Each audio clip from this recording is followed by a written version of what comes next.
Baik, di sini saya akan membuat suatu video pembelajaran mengenai hakikat belajar. Nah, video pembelajaran ini guna untuk memenuhi nilai UTS saya dalam mata kuliah belajar dan pembelajaran.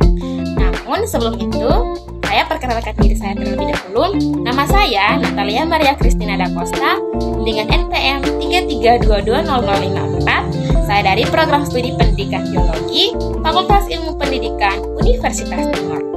Nah, teman-teman jangan bosan-bosan untuk mendengarkannya, karena ini adalah suatu pembelajaran untuk kita semua.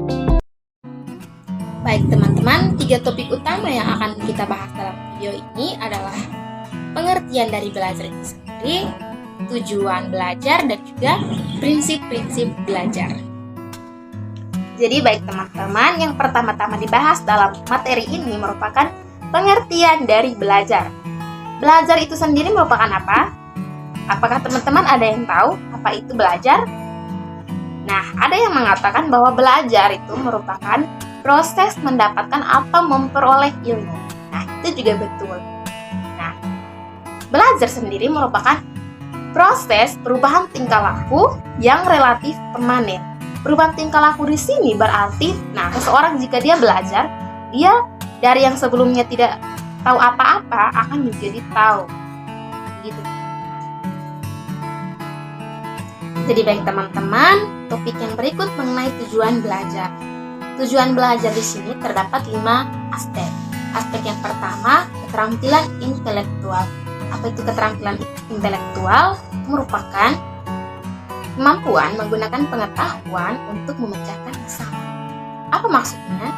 Jadi, jika contohnya seorang guru memberikan suatu masalah untuk muridnya bisa memecahkan masalah tersebut. Makanya dengan begitu, siswa akan berusaha mencari tahu apa masalah tersebut, kemudian masalah tersebut bisa dipecahkan. Baik, aspek yang kedua dari tujuan belajar ini adalah strategi kognitif.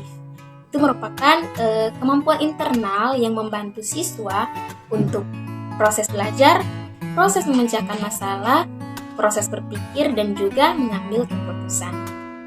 Oke, baik, yang berikut merupakan aspek yang ketiga dari tujuan belajar, yaitu informasi verbal. Informasi verbal ini merupakan pesan atau informasi berupa kata-kata yang disampaikan baik secara tertulis maupun secara lisan.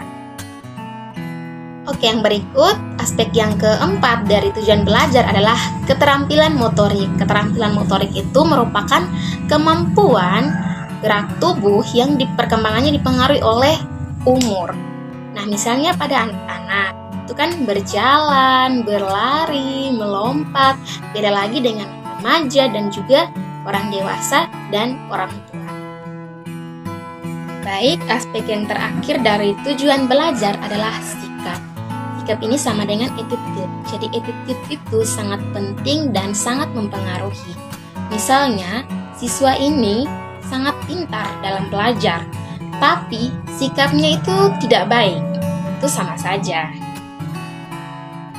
Oke, yang terakhir yang akan topik yang dibahas adalah prinsip-prinsip dari belajar. Ada terdapat 7 unsur prinsip. Yang pertama adalah perhatian dan motivasi. Ya, perhatian dan motivasi ini sangat penting. Siswa belajar itu butuh perhatian. Guru hanya memperhatikan satu siswa saja, tetapi semua siswa itu harus disamaratakan. Dan juga motivasi. Motivasi ini adalah dorongan agar siswa itu bisa semangat belajar. Dan yang kedua ada keaktifan. Keaktifan ini di mana siswa dalam kelas itu harus aktif biar guru bisa menilai. Dan yang ketiga ada keterlibatan langsung atau pengalaman. Yang keempat pengulangan. Pengulangan ini misalnya di akhir pelajaran guru memberikan tes agar siswa bisa mengingat kembali materi yang sebelumnya diajar. Yang berikutnya lagi adalah tantangan. Tantangan sebagai siswa pasti memiliki banyak tantangan. Dan yang berikutnya lagi balikan dan penguatan. Dan yang terakhir perbedaan individual. Nah, masing-masing siswa tidak semuanya pasti sama. Ada yang pintar, ada yang setengah pintar, dan ada yang malas, ada yang rajin ya. Oke, baik teman-teman, tidak terasa perjumpaan kita cukup sampai di sini. Semoga apa yang saya sampaikan pada materi hari ini bisa bermanfaat bagi teman-teman semua. Ada satu pepatah untuk teman-teman, belajar untuk hidup bukan hidup untuk belajar. Terima kasih, sampai jumpa.